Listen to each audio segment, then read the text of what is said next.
Do you remember in 2014 when YouTubers were able to get away with stuff like this? He can What? What is this? Back then, YouTube was a lot more lenient with their creators, which pretty much meant they could post whatever they wanted. And for what it was at the time, it was honestly wholesome.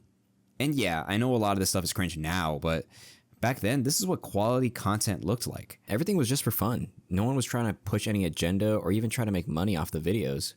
But things started to change. YouTube was becoming less wholesome. Now, this change didn't happen overnight.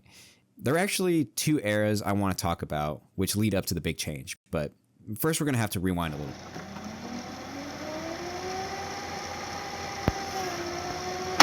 In 2011, YouTube was in its infancy. The top creators were Ray William Johnson, Ryan Higa, Smosh, Shane Dawson, and Fred.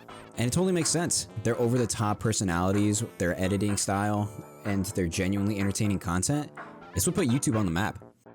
Here's the thing though, while we were all really young, there was always one thing that would get our attention. And YouTubers would exploit this. And that takes us to the first era I want to talk about. Where you going? Run all the way back to LA. You cannot outrun me. In the freak phase of YouTube, every video you saw had something to do with sex, boobs, kissing, you know, the stuff a horny 10-year-old would look up. It went on like this for so long, PewDiePie and Jax Films made their own videos joking about how putting boobs in the thumbnail pretty much just equaled success. And yeah, it was funny to watch, but the thing is, they were right. Now, you're probably wondering, why did no one report these videos, and weren't they showing this to kids? Well, yeah, but here's the thing. No one really cared. Not even YouTube. The meta was just too good. Horny preteens got the type of content they wanted, and YouTube, along with its creators, got to keep growing and keep making money. Now, as time went on, most viewers grew out of this phase, most likely realizing if they wanted that type of content, they'd have to go somewhere else, to a different website.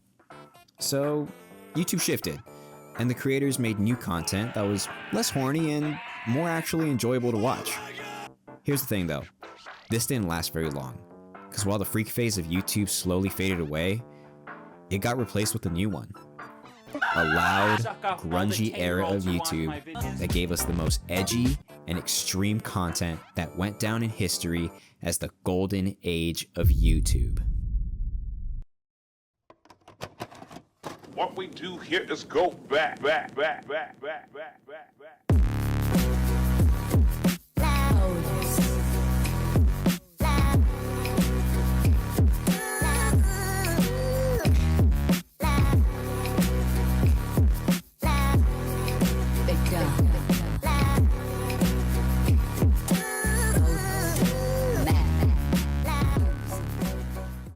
I'm gonna call this era the era of filth, because by 2016, creators like Filthy Frank, H3H3, and iDubbbz pretty much took over YouTube with their extremely crude humor and offensive jokes that, while everyone loved, Filthy Frank, I love him.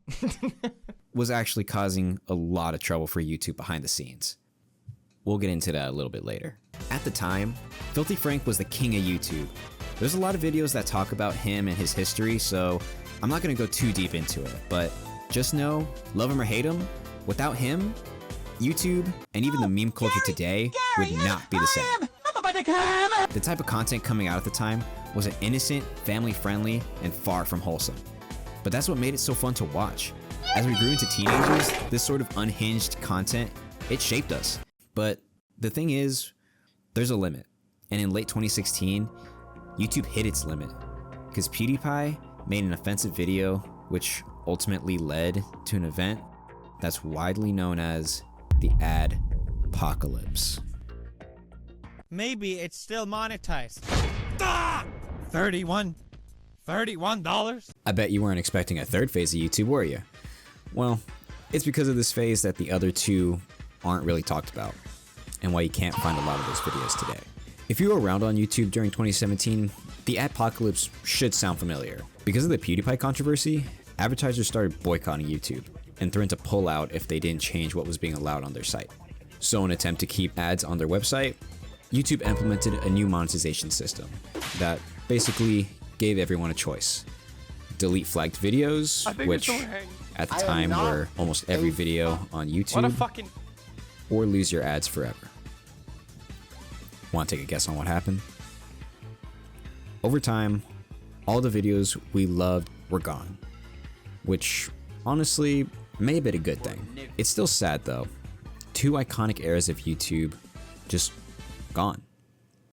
Some YouTubers were able to recover, and you can even find a lot of those videos today just with no ads, while other YouTubers couldn't recover and kind of faded into obscurity. As a person who grew up watching YouTube, the website has changed a lot. And whether it's for good or for worse, that's up to you. Me personally, I just can't help but feel nostalgic whenever I look back at the old YouTube. So before the video ends, I'm hoping you can join me really quickly and just reminisce on the past.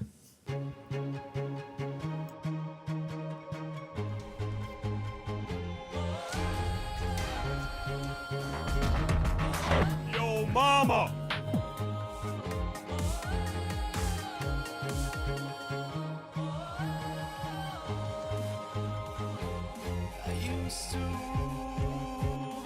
Annihilate him with a thunder shock!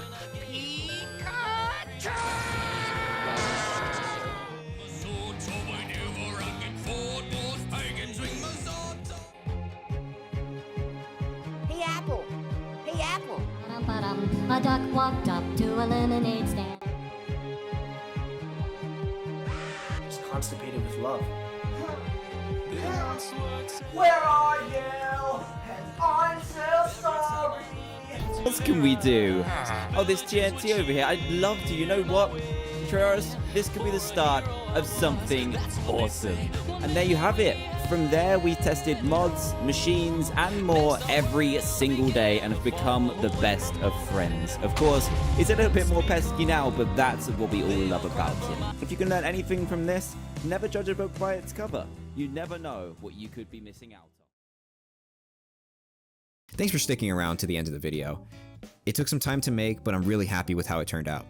If you like this sort of content, leave a like, and if you want to see more videos from the channel, subscribe and hit the bell so you don't miss it. This is my first video essay, so leave a comment. Tell me how I did and what can I improve on. But yeah, that's all I got for you. Until next time, peace.